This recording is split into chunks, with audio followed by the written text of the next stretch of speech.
Hello guys, so you're welcome to this chemistry class, and today we'll be reviewing some chemistry past questions. So for all of you that are planning to write your entrance examinations, this will be a very good lesson for you all. The first question we have here says 30 centimeter cube of oxygen at 10 atm is placed in a 20 centimeter cube container. Calculate the new pressure if temperature is kept constant.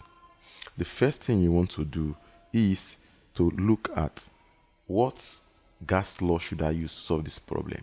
Now, we've been given that the temperature is kept constant. When temperature is kept constant and the parameters that are related is between the pressure of the gas and the volume of the gas, we know that we are discussing Boyle's law. What does Boyle's law say? Boyle's law simply says that the pressure of a fixed mass of gas varies indirectly with the volume of the gas. So let us have a scenario here that explains this for us. If we consider this system that we have here, we find that the heat is transferred from this heat source into the container.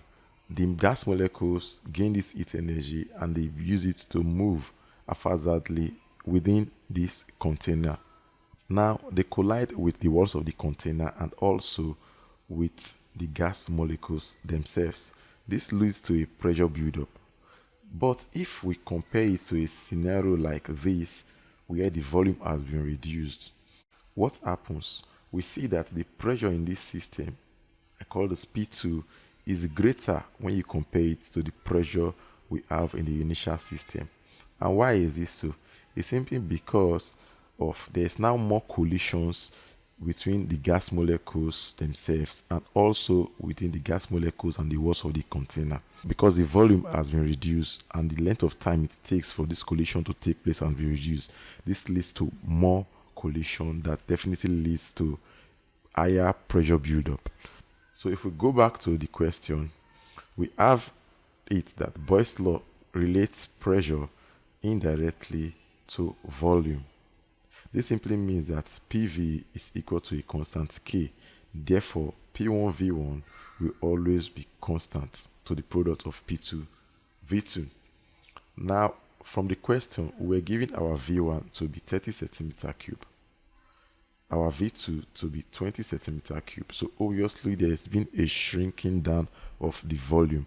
I know that if the volume goes down, my pressure will go up. So P1 equals 10 atm. Then my P2 will definitely be greater than 10 apm. Why? My V1 has gone down, so my P2 will go up. So from the relationship that we have here, to get the value of P2, I have to divide both sides by V2. So this will be P1V1 equal to P2V2. When I divide both sides by V2, V2 will cancel off, leaving me with P2 equals to P1V1 over V2. From the question, I have my P1 to be 10, I have my V1 to be 30, I have my V2 to be 20. This gives me 300 over 20. 0 will cancel off 0, leaving me with 20 over 2. If I do this arithmetic correctly, I'll have 15 atm. Therefore, my P2 is 15 atm. So this makes sense. Why?